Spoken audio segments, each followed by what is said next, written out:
The Confederation of Worlds operated on a beautifully simple principle. The more technologically advanced your species, the higher you ranked in the cosmic food chain. It was a system so elegant in its arrogance that even the beings who invented faster-than-light travel couldn't see the irony dripping from it like overpriced alien coffee from a malfunctioning dispenser. At the apex sat the cerebral dominion, beings of pure thought who had transcended physical form approximately 3 million years ago. They communicated through quantum fluctuations and considered themselves the galaxy's intellectual elite, which would have been impressive if they hadn't spent the last century debating whether their official color should remain translucent wisdom blue or switch to ethereal knowledge purple. Democracy apparently was still a work in progress even for transcended beings. Below them lounged the techno-hierarchs, a species that had mastered reality manipulation but somehow required a 14-member committee to decide what temperature their coffee should be. Their ships gleamed with surfaces that could reshape matter at the molecular level, yet they needed 3-hour meetings to determine optimal lighting conditions for their bridge display. The middle tiers housed various species who had achieved impressive feats like time manipulation, dimensional folding, and matter conversion. The Chronarch Collective could slow time to a crawl but took 17 standard galactic years to approve their annual budget. The Phase Walkers could step between dimensions yet required interdimensional permits filed in triplicate just to visit the bathroom in an alternate reality. And then, at the very bottom of this cosmic corporate ladder sat humanity, fresh off their home planet with barely functional fusion reactors and an adorable belief that violence could solve most problems.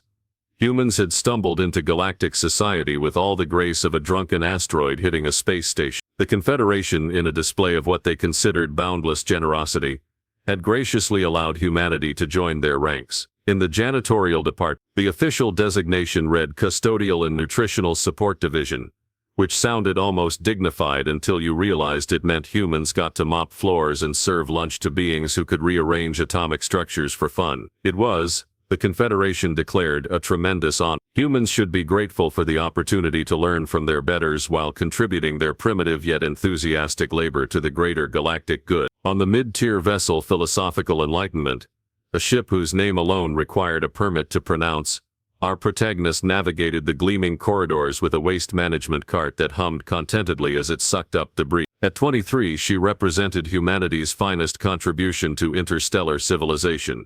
Someone young enough not to complain much about emptying alien garbage bins, yet old enough to operate the technologically advanced vacuum systems without accidentally creating a black hole. The cart, ironically, was more sophisticated than anything Earth had ever produced. It could analyze molecular structures, neutralize hazardous materials, and even engage in philosophical discussions about the nature of waste in an ordered universe. The Confederation had generously provided humans with equipment that made their home planet's technology look like stone tools, which was probably the point. Her daily routine involved servicing the quarters of various middle management alien officers, who treated her with the kind of benevolent condescension typically reserved for particularly clever pets. They would pat her on the head quite literally in some cases and express amazement that humans could operate complex machinery without opposable thumbs malfunctioning or primitive brains overheating. Commander Zekthul of the Metaphysical Engineering Corps particularly enjoyed explaining things to her in small, simple concepts. You see, little human,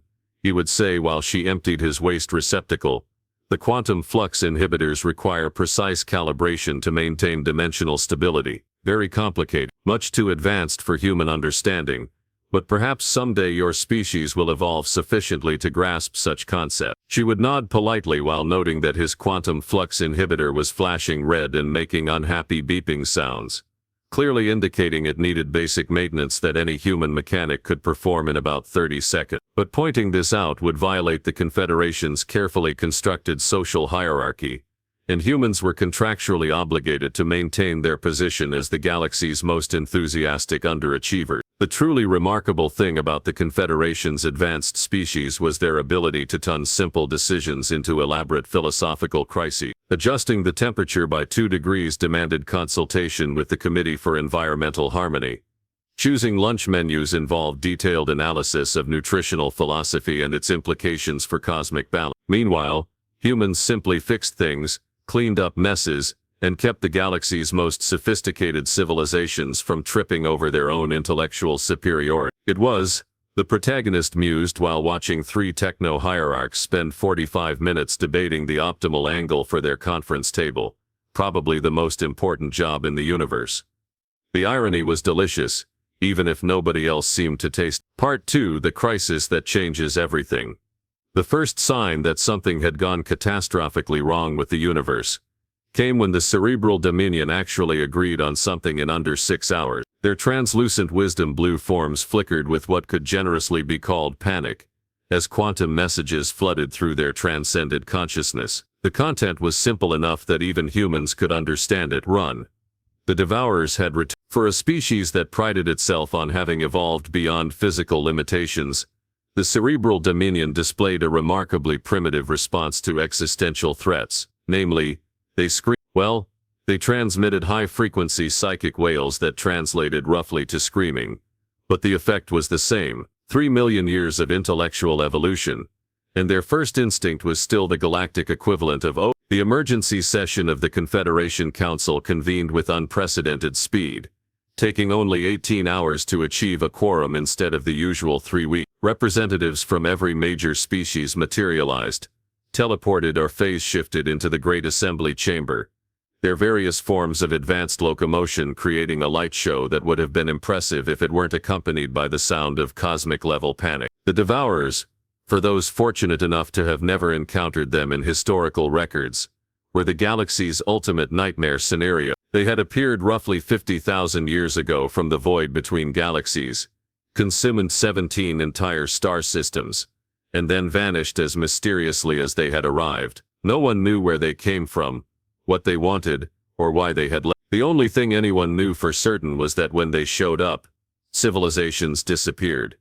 Their ships, if you could call them ships, looked like someone had taken the concept of geometric impossibility and given it a really bad attitude. They moved through space by simply deciding that the laws of physics were more of a suggestion than a requirement, which was deeply offensive to species that had spent millennia perfecting their understanding of universal constant. The techno-hierarchs, despite their reality manipulation capabilities, took one look at the Devourer fleet's approach vector, and immediately called for a committee meeting. "We must analyze their dimensional phase variance," declared Supreme Engineer Vorthlak, his crystalline form pulsing with intellectual fervor. "Cross-reference it with our probability matrices.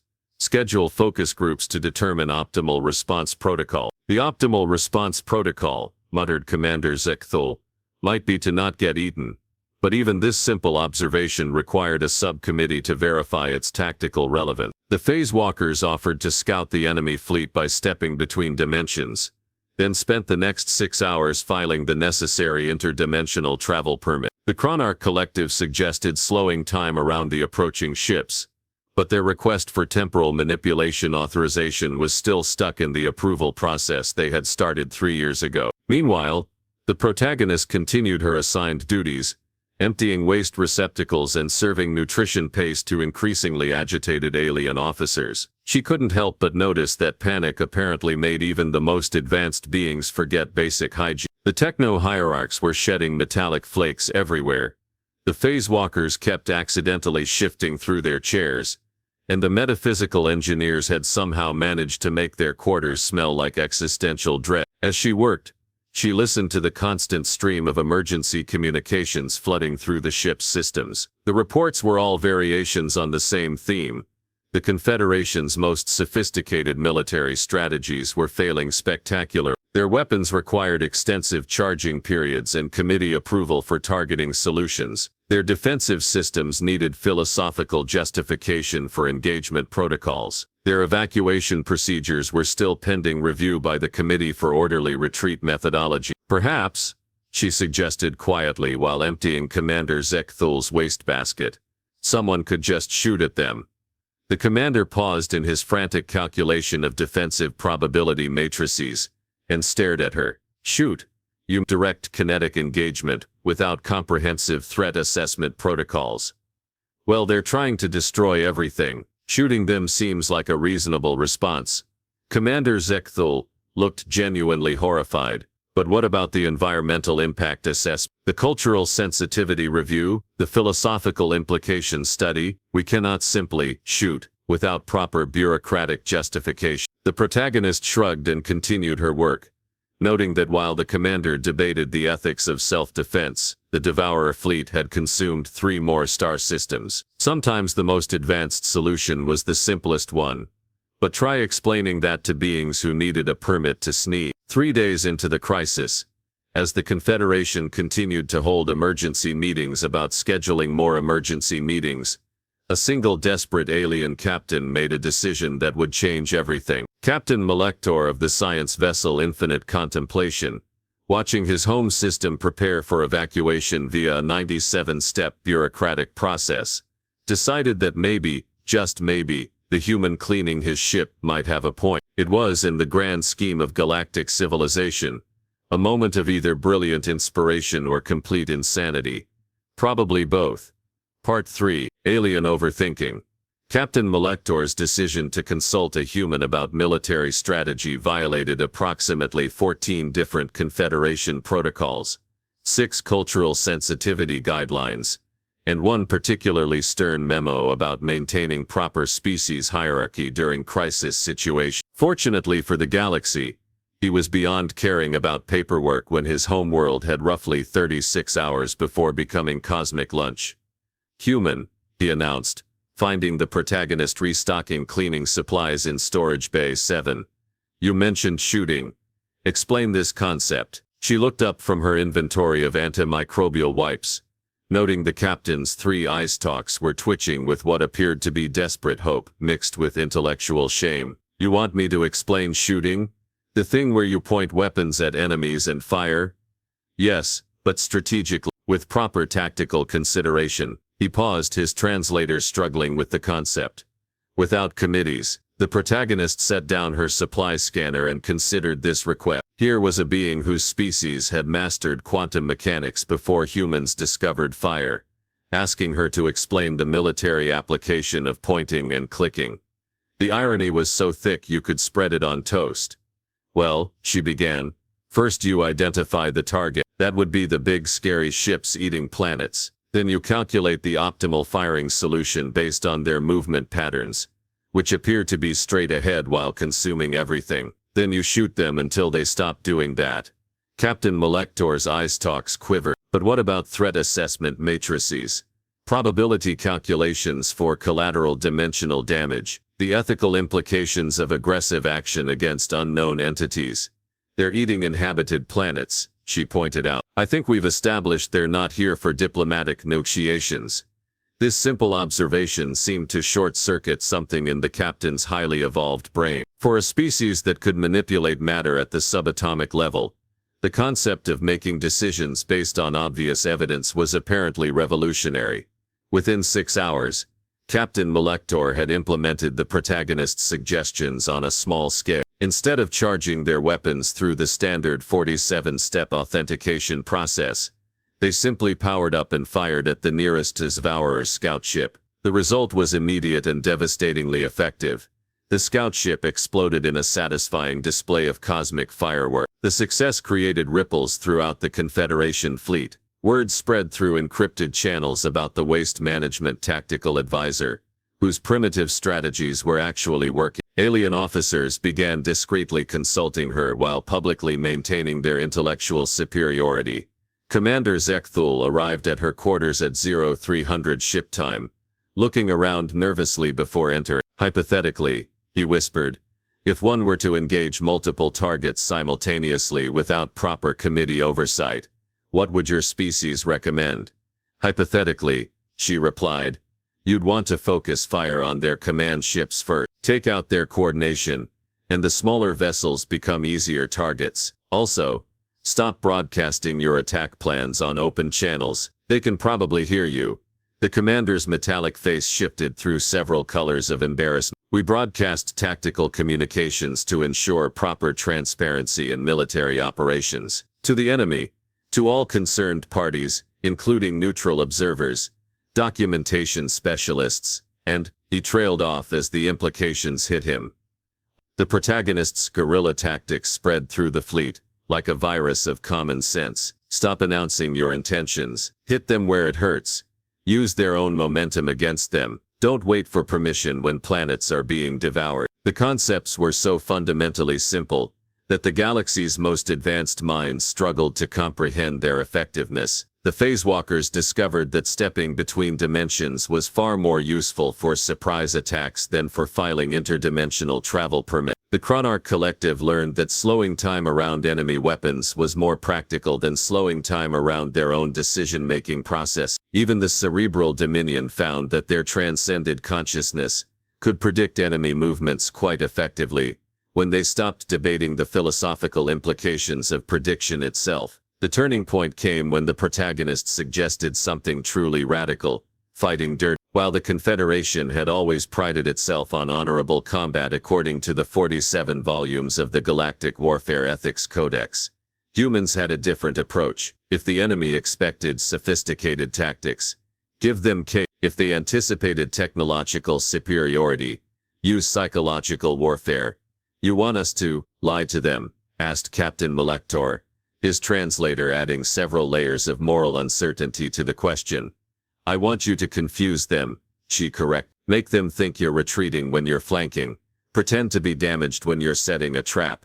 Act like you're following their rules while you're breaking every single one." This concept was so foreign to the Confederation mindset that several officers required medical attention for cognitive strain. Beings who could fold space-time like origami couldn't wrap their highly evolved minds around the simple human art of misdirection.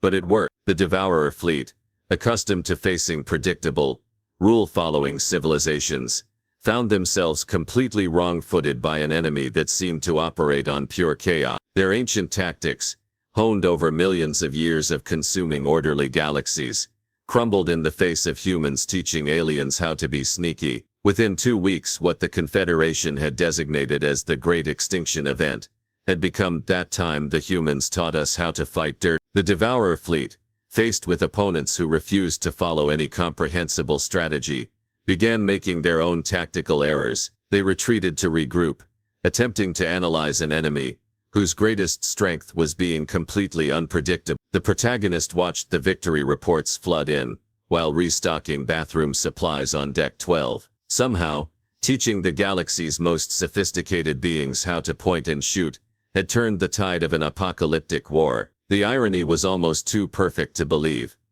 Part 4: The Ultimate Irony of Command. The formal ceremony took place on the Confederation flagship Transcendent Wisdom, a vessel so magnificently over-engineered that it required a dedicated staff of philosophers just to operate the elevator system. Representatives from every major species had gathered to witness what historians would later call the Great Bureaucratic Contradiction, or in human terms, that time they made the janitor everyone's boss. The protagonist stood in the center of the Grand Assembly Chamber, still wearing her custodial uniform because no one had bothered to provide anything else. Around her, beings of pure energy, crystalline entities that manipulated reality and transcended consciousnesses that existed across multiple dimensions, prepared to formally acknowledge that their savior was someone they had previously trusted only with emptying waste. Supreme Cerebral Director Vashant Tylun, whose translucent form flickered with what passed for diplomatic embarrassment among transcended beings, began the official proclamation. By unanimous decree of the Confederation Council, and in recognition of unprecedented tactical innovation in the face of existential crisis, we hereby elevate Human Designate Aiden Force 7B to the rank of Supreme Commander of all Confederation military forces. The chamber filled with the various sounds of alien applause, crystalline chiming, psychic harmonics, and what might have been interdimensional clapping. The protagonist accepted the promotion with the same grace she had shown while cleaning up after these same beings for the past 3 years. However, continued the Supreme Director, and there was always a however when dealing with galactic bureaucracy, we must maintain the structural integrity of our social system. Human Designate 847B will retain her original duties in the Custodial and Nutritional Support Division, as species classification protocols cannot be altered without proper legislative review, which is currently scheduled for consideration in approximately 400 standard years. The protagonist nodded politely. Of course, she was now the highest-ranking military officer in galactic history, commanding fleets that could reshape star systems, answering only to the council itself. She was also still responsible for making sure the toilets worked and the food dispensers were properly stocked. Additionally, the director continued, apparently warming to the theme of cosmic absurdity, all military decisions made by the Supreme Commander must be submitted in triplicate to the Committee for Strategic Oversight, approved by the Board of Tactical Ethics, and reviewed by the Department of Cultural Sensitivity. Emergency situations may qualify for expedited processing, reducing approval time to a mere 72 hours. The protagonist wondered if there was a form she needed to fill out to point out that most emergencies didn't wait 3 days for paperwork approval. Probably, there was always a form. Her first official act as Supreme Commander was to requisition additional cleaning supplies for the flagship's waste management systems. Her second was to coordinate a galaxy-wide defensive strategy that would prevent the Devourers from regrouping. The juxtaposition was so perfect that several alien historians suffered acute irony poisoning and had to be hospitalized. Within her first week of command, the protagonist established what became known as the dual protocol system. She would spend her mornings mopping floors and restocking supplies, observing the various crises and inefficiencies that plagued the Confederation's daily operation. Then she would spend her afternoons issuing military orders that somehow addressed both strategic necessities and the practical problems she had discovered while emptying trash bins. The system worked brilliant. Who better to understand supply chain vulnerabilities than someone who literally managed the supply chains? Who better to identify communication breakdowns than someone who cleaned the rooms where all the important meetings happened? Who better to predict where problems would occur than someone who was always there to clean up the mess afterward? Captain Mike Dorr, now serving as her official liaison, found her one morning restocking bathroom supplies while simultaneously reviewing fleet deployment reports. Supreme Commander, he said, still struggling with the title, the techno-hierarchs are requesting permission to implement a new quantum weapons array. The paperwork should be approved sometime next month. Tell them they can start installation immediately, she replied, replacing a depleted soap dispenser. But first they need to fix the environmental controls on Deck 7. Hard to run quantum weapons when your crew keeps passing out from carbon dioxide build. How did you know about the environmental controls? She gestured to her cleaning cart. Someone has to empty the medical waste bins when half your engineering staff collapses from poor ventilation. This became the pattern. The galaxy's most advanced beings would present her with complex strategic problems, and she would solve them using insights gained from her continued janitorial duties. Maintenance issues revealed structural weaknesses. Supply shortages indicated logistics vulnerability. Even the contents of waste receptacles provided intelligence about alien habits and weaknesses that formal reports somehow missed. The Devourers, still lurking at the galaxy's edge, found themselves facing an enemy that seemed to anticipate their every move. What they didn't realize was that their opponent was someone who had spent years cleaning up after beings who couldn't organize their own sock drawers without a committee meeting. Predicting the behavior of ancient cosmic horrors was actually less challenging than predicting whether the techno-hierarchs would remember to file their equipment maintenance requests on time. They never did. 6 months after her promotion, the protagonist sat in the Supreme Commander's office, a luxurious suite that she had personally cleaned hundreds of times in her previous role. Her official schedule showed back-to-back strategic planning sessions with fleet admirals and diplomatic briefings with allied species representatives. Her unofficial schedule showed routine maintenance inspections and inventory management for the custodial department. Commander Zekthul arrived for his weekly tactical briefing, finding her organizing cleaning supplies while reviewing battle plans spread across her desk. The sight no longer surprised him. He had learned that the Supreme Commander's most brilliant insights often came while she was performing what the Confederation still classified as menial labor. The Devourers have withdrawn to the outer spiral, he reported. Our intelligence suggests they are attempting to regroup and analyze our tactics. They'll be back, she said, restocking her cart with antimicrobial wipes. But not for a while. They need time to figure out how we keep breaking their prediction. Should give us time to fix the mess they made of our defensive perimeters. And the mess they made of your cleaning schedule. She smiled. The first genuinely relaxed expression Commander Zekthul had ever seen from a human. That too, turns out saving the galaxy generates a lot of paperwork. Someone has to empty those waste baskets. The Confederation had been saved by the most unlikely hero imaginable, someone they had systematically underestimated, relegated to the bottom of their hierarchy, and treated as barely more intelligent than their automated system. The being they had trusted with their garbage had proven more capable than their most advanced minds, and the most beautiful part of the whole situation was that none of them could figure out how to change it without filling out the proper forms first. The galaxy was safe, the bureaucracy was intact, and somewhere in the cosmic order of things, the universe was having a very good laugh at its own expense.